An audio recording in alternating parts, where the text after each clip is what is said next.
Hello friends, welcome back to my channel. तो आज के इस वीडियो में हम देखेंगे बीएससी एग्रीकल्चर 5th सेमेस्टर का subject disease of field and horticulture crops and their management. First का टॉपिक रहेगा seed blight disease of paddy, धान की पर्णछेद अंगमारी रोग। ऐसी ही और वीडियो पाने के लिए आप मेरे चैनल को सब्सक्राइब करें, वीडियोस को लाइक करें और मेरा टेलीग्राम चैनल भी ज्वाइन कर लें, जिससे आप सभी लोगों को नोट्स और पीडीएफ वगैरह मिल सकें। तो आइए देखते हैं। सबसे पहले इसमें रहेगा पैथोजन राइजोक्टोनिया सोलानी, इसके बाद आएगा होस्ट प्लांट ओराइजा सैटाइवा, इसके बाद आएंगे इसके लक्षण। तो इस रोग के लक्षण जल की ऊपरी सतह पर ही दिखाई देते हैं। सर्वप्रथम पर्णछेद पर 10 मिलीमीटर लंबे दीर्घवृत्ताकार या अंडाकार एवं हरित धूसर रंग के धब्बे दिखाई पड़ते हैं, जैसे कि इस चित्र में दिखाया जा रहा है कि इसके रोग के लक्षण जल की ऊपरी सतह पर 10 मिलीमीटर लंबे दीर्घवृत्ताकार और अंडाकार धूसर रंग के धब्बे दिखाई दे रहे हैं। इसके बाद यह धब्बे बढ़कर 2 से 3 सेंटीमीटर हो जाते हैं। इन धब्बों का किनारा नील लोह रहित या बैगनी रंग तथा मध्य का भाग भूरे रंग का होता है। विच्छेदों पर भूरे रंग का कवक जाल पाया जाता है, जैसे कि इस चित्र में दिखाया जा रहा है कि इसके रोग के कारण धान के पौधे में भी आकार जैसे कवक जाल दिखाई दे रहे हैं। कभी कभी 4 मिलीमीटर लंबे गोलाकार स्क्लेरोसियम भी बन जाते हैं।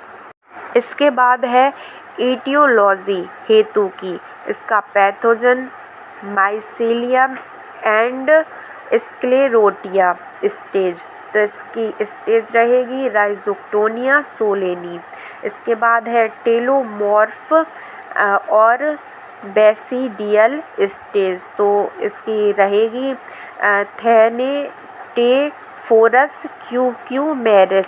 इसके बाद होगी इसकी सिस्टमैटिक पोजीशन। तो इसमें किंगडम रहेगा माइकोटा, डिवीज़न रहेगा एमाइकोटा, सब डिवीज़न में आएगा डिट्रोनोमाइकोटिनिया, क्लास रहेगी हाइपोमाइसिटीज, ऑर्डर रहेगा एगोनोमाइसिटीलेज, फैमिली रहेगी एगोमाइसिटीज,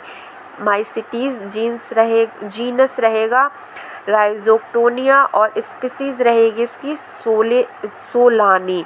इसके बाद कवक जाल अंतःकोशिका और अंतःकोशिक रूप में उपस्थित होता है, जैसे कि इस चित्र में दिखाया जा रहा है। कवक तंतु पटयुक्त मोटी भित्ति युक्त 1.5 से 2.5 मिलीमीटर व्यास का होता है। स्क्लेरोसियम गहरे भूरे या धूसर काले रंग का एवं अनियमित आकार के अथवा अर्ध गोलाकार या गोलाकार होते हैं। इसके बाद है डिसीज साइकिल। डिसीज साइकिल, यह रोग बीज जनित है, इससे यह बीजों के द्वारा फैलता है। साथ में इसके जो पैथोजन है वो खरपतवार परपोषी जैसे राइनोडॉन, दूब घास के अलावा मोर्था की कुछ जातियां जैसे साइप्रस हाइरिया है।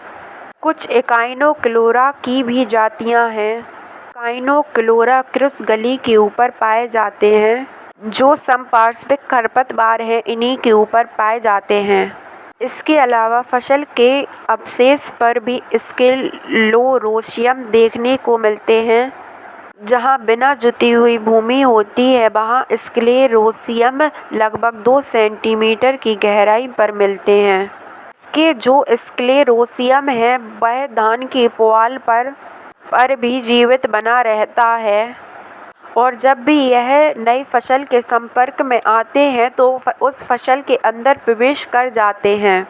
फिर यह प्लांट की कोशिका के अंदर जो स्थान होता है अंतरा कोशिका के बीच में ग्रो करते हुए बढ़ते हैं और फिर इसके सिम्टम्स पौधे पर दिखाई पड़ते हैं।